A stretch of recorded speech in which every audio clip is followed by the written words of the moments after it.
Hi there everyone, we're taking a look this week at 5 big principles. There were 4 big principles that governed our closure of the church way back in March and have really guided us through the whole situation that we found ourselves in through months now. And then there's one more principle which I'll throw in at the end on Friday, which has been and always will be an essential principle for us as a church. So 5 big principles this week. The first one today is submit to the authorities. Of course, that was the big one, the main one that led to our closure of the church. God tells us to submit to the authorities. We're going to examine some of those Bible passages and then apply things a little bit for ourselves. So in various places this is taught. We learned, didn't we, in Titus chapter 3 verse 1, Paul says to Titus, remind the people to be subject to rulers and authorities. So there's a senior Christian leader telling this younger Christian leader, remind the church to submit to the rulers and authorities, to be obedient, as he says. So that's Titus chapter 3. There's a longer teaching in Romans 13, and I'm going to read the whole section because I think it's helpful for us. Romans 13, 1-7 says, let everyone be subject to the governing authorities, for there is no authority except that which God has established. The authorities that exist have been established by God.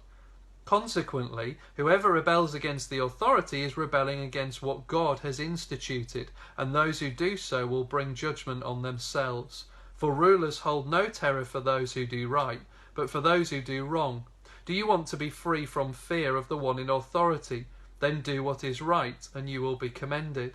For the one in authority is God's servant for your good. But if you do wrong, be afraid, for rulers do not bear the sword for no reason. They are God's servants, agents of wrath, to bring punishment on the wrongdoer. Therefore it is necessary to submit to the authorities, not only because of possible punishment, but also as a matter of conscience. This is also why you pay taxes, for the authorities are God's servants who give their full time to governing. Give to everyone what you owe them. If you owe taxes, pay taxes. If revenue, then revenue. If respect, then respect. If honour, then honour.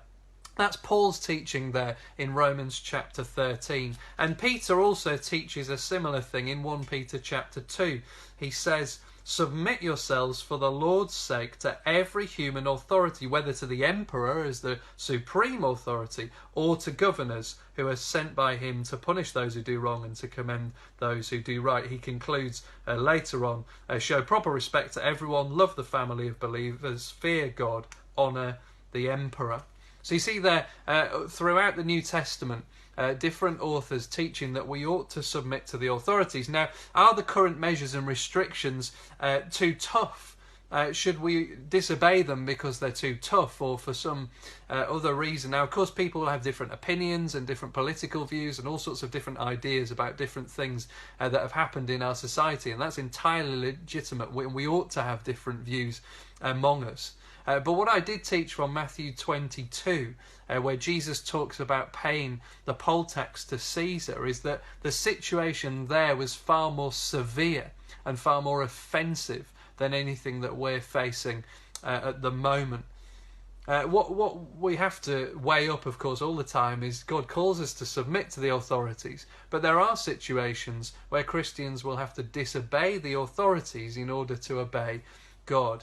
If you want to explore that a little bit more, if you go on the FIEC website, you can see about 8-minute video there that John Stevens, the National Director, has produced. Now, he's not giving all the answers, and neither am I, but he does just explore the whole issue of Christian obedience and disobedience, civil obedience and disobedience. And John is very well read, he's very thoughtful, and I think he opens up some questions and issues for us there that are very helpful for all of us.